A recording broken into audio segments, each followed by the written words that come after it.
Salam Bapak Ibu, saudara kasih dalam Tuhan.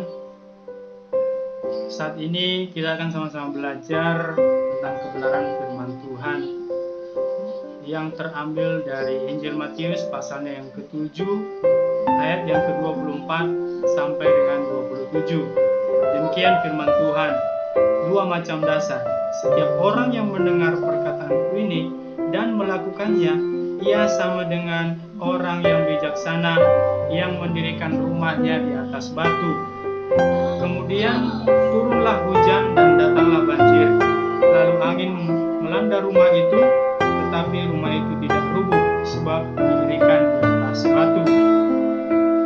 Tetapi setiap orang yang mendengar perkataan ini dan tidak melakukannya, ia sama dengan orang yang bodoh yang mendirikan rumahnya di atas pasir. Kemudian turunlah hujan dan datanglah banjir, lalu angin melanda rumah itu sehingga rubuhlah rumah itu dan hebatlah kerusakannya. Firman Tuhan ini menjelaskan kepada kita bahwa ada dua tipe yang sama-sama mendengarkan kebenaran firman Tuhan.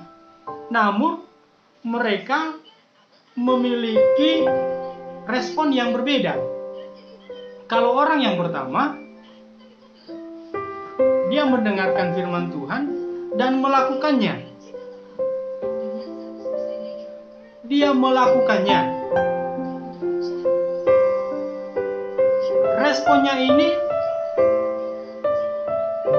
menjadikan dia menjadi orang yang kuat karena dia melakukan firman yang sudah dia dengar, yang sudah dia terima.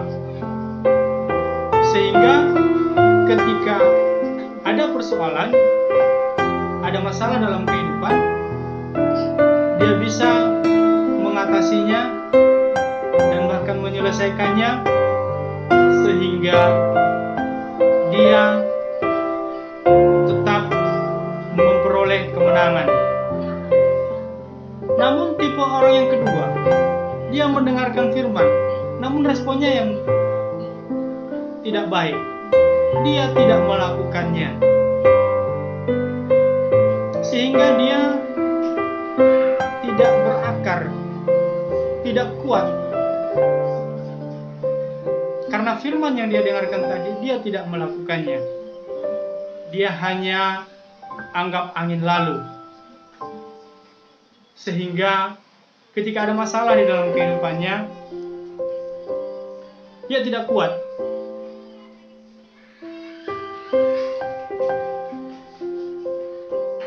Dia mengalami yang namanya kemerosotan. Bahkan kalau firman Tuhan dikatakan di sini, rubuhlah ia.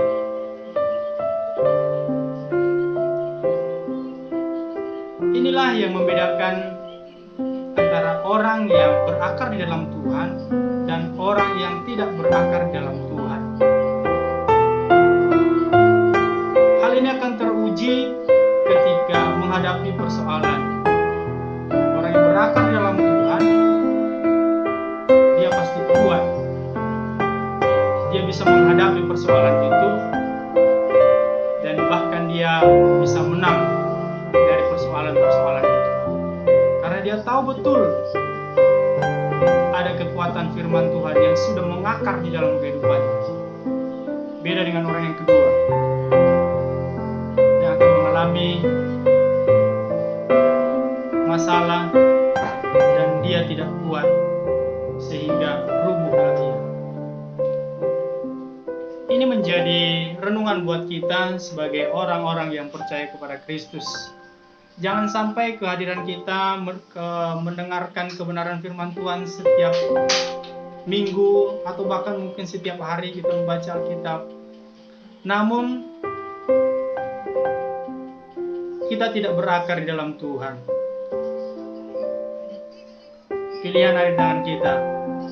Bagaimana supaya kita bisa kuat di dalam Tuhan, kuat di dalam menghadapi setiap persoalan. Tuhan mengarahkan kita untuk memilih, untuk melakukan melakukan kebenaran firman Tuhan supaya kita tetap kuat di dalam menghadapi setiap persoalan dan kita menjadi orang-orang yang lebih daripada pemenang. Terima kasih di kebenaran firman Tuhan. Marilah kita menjadi pelaku